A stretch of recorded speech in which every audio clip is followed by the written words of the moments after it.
Hey there all you kiddies, great to see you all again. Uncle Jojo here. Today what we're going to do is do a comparison.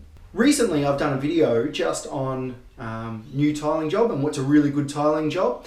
That was dedicated to somebody overseas. Thanks for sending that in. It wouldn't be fair of me to not be able to give you a comparison on a good tiling job to a bad tiling job. I've got some customers that have said yes to me coming in and just doing a quick video on their house. We're just about to renovate their bathroom and I can show you some of the damage from not taking the time in the first place that you could have done to have a great tiling job. So step with me and check it out. First things first, we've got here our shower. Now, this is called a full frame shower, and the problem that is happening here is water's coming out through this bottom. You can see that there's a gap all the way along here. Water's coming through there. It's coming into these tiles. Step over here, it's coming through here. You can even see the water there now. Now, that's a shower from earlier today, I'd say. And if we're getting water still sitting there, I wonder where the rest of the water's gone. This timber here is completely rotted out through there. And it's soaked in. You can see this timber's swelled up. This has got mold through it. And the mold runs all the way around. The other thing, which I noticed before, if we have a look just here, the timber here is actually stained, which is water or moisture getting into this timber.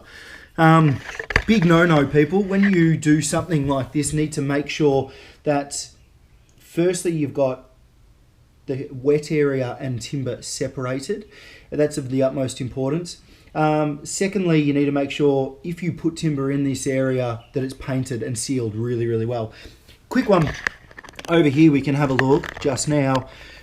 We've got tile, glue, and then a mortar, and it's sitting on top of, straight on top of the timber. This is an old way. I've seen this done millions of times. It's got chicken wire inside that. It's a great old school way of doing it. It does last, but when we do pull it up, then all of the floorboards underneath are almost always completely riddled and rotted away. And they've also got in them water damage into the joists.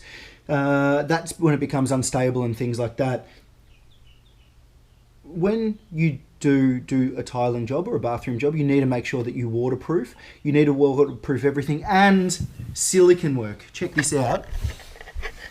So the silicone here is all split out. It's got mold coming through it all the way around, and then all the way along this edge of the bath, and then all the way through there. Look at that, look at all that mold through there. That's actually coming through.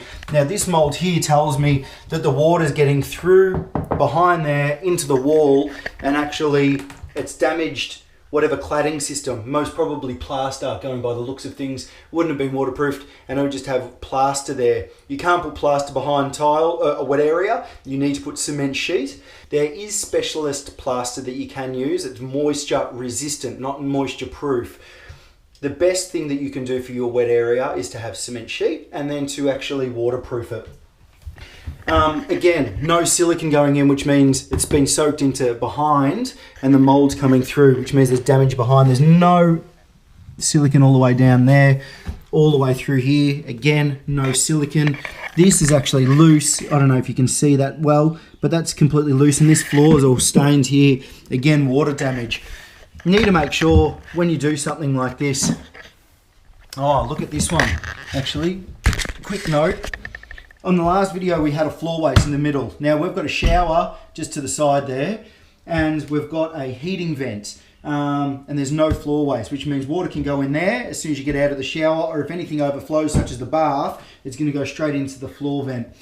Big no-no, always have a floor vent. It's not always a legal requirement, but I strongly recommend if you're doing a bathroom renovation, it takes 2 minutes extra to stick a floor waste in, and you can connect it to your shower waste or your bath waste. So a really good tip on that one. That there is a very average tiling job bathroom, and that's a good comparison between a really good tiling job with a floor that's got a fall on it, a really nice built-in shower that's got good fall on it. Everything was waterproofed in there, and everything was rendered as well and hard plastered, waterproofed all the way up. I got that done myself, so I know. Oh, The other thing, now this is a sink area, and the sink area still has no silicone all the way around.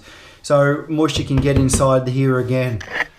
Make sure when you do a bathroom renovation, or make sure whenever you work in a wet area, that everything gets siliconed up and waterproofed. It's of the utmost importance. Hope that's answered all of your questions. If you've got any queries other than that, please send them through. And I look forward to giving you another helpful, handy hint. Until then, stay unreal, banana peel, and see you in the suit.